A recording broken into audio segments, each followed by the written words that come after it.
एक बार एक गांव था, उसमें एक किसान रहता था अपने परिवार के साथ। एक छोटी सी बेटी थी उसकी, मुन्नी, एक पत्नी थी। तो उस गांव में काफी अरसे से बारिश नहीं हुई। 2-3 साल बीत गए।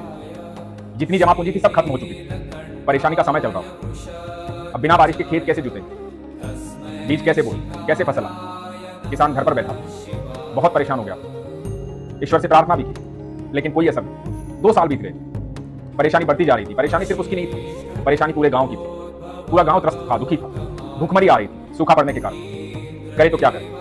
एक दिन किसान को एक बात याद आई कि किसी ने कहा था कि बच्चों की भगवान जल्दी सुनते हैं। तो उसने सोचा कि ठीक है, आज मुन्नी को बोलता हूँ, साथ बैठे पूजा करें, भगवान से प्रार्थना करें, हो सकता है मुन्नी की सुन ले। तो अपनी पत्नी और मुन्नी को बुलाया, अपने घर के मंदिर में बैठे भगवान से प्रार्थना करने लगे। मुन्नी से कहा कि मुन्नी, तू भगवान से प्रार्थना करना, लोग कहते हैं कि बच्चों की भगवान जल्दी सुनते हैं। तो मुन्नी ने कहा, हाँ बाबा, मैं प्रार्थना करूंगी। और प्रार्थना करने लगे। मुन्नी ने मन ही मन कहा कि हे प्रभु, आप तो सारी दुनिया को चलाने वाले हो। मेरे बाबा बताते हैं कि सारी दुनिया आपने बनाई है, आप कुछ भी कर सकते हो। आप किसी को खाली हाथ अपने दरवाजे से वापस नहीं भेजते।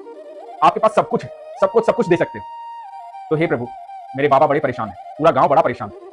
मेरे गांव में बारिश कर दो, ताकि हमारी फसल, भूखमरी दूर हो, ये सूखा खत्म हो। बारिश कर दो भगवान, हम सब खुश हो जाएंगे। और ये आप कर सकते हो। ये प्रार्थना मुन्नी ने भगवान से की। प्रार्थना खत्म करने के बाद किसान पत्नी से और बेटी से ये बोला कि मैं बाहर जाकर आता हूँ, थोड़ा घूम फिर कर आता हूँ, मन बड़ा उदास है, कब तक ये सब चलता रहेगा। किसान बाहर चला गया। थोड़ा ही दूर गया था, मुन्नी भागी भागी पीछे आई। उसके हाथ में एक छाता था। मुन्नी ने कहा, बाबा, आप बाहर जा रहे हो, छाता तो आपने लिया नहीं। तो किसान ने कहा कि बेटा, छाता किस लिए चाहिए। मुन्नी ने कहा, बाबा, अभी प्रार्थना की है ना भगवान से, भगवान को कहा है ना कि भगवान बारिश कर दो, भगवान सब कुछ दे सकते हैं। तो अभी बारिश हो जाएगी ना बाबा, छाते की तो जरूरत पड़ेगी ना, तो छाता लेकर जाओ, क्योंकि बारिश होने वाली है।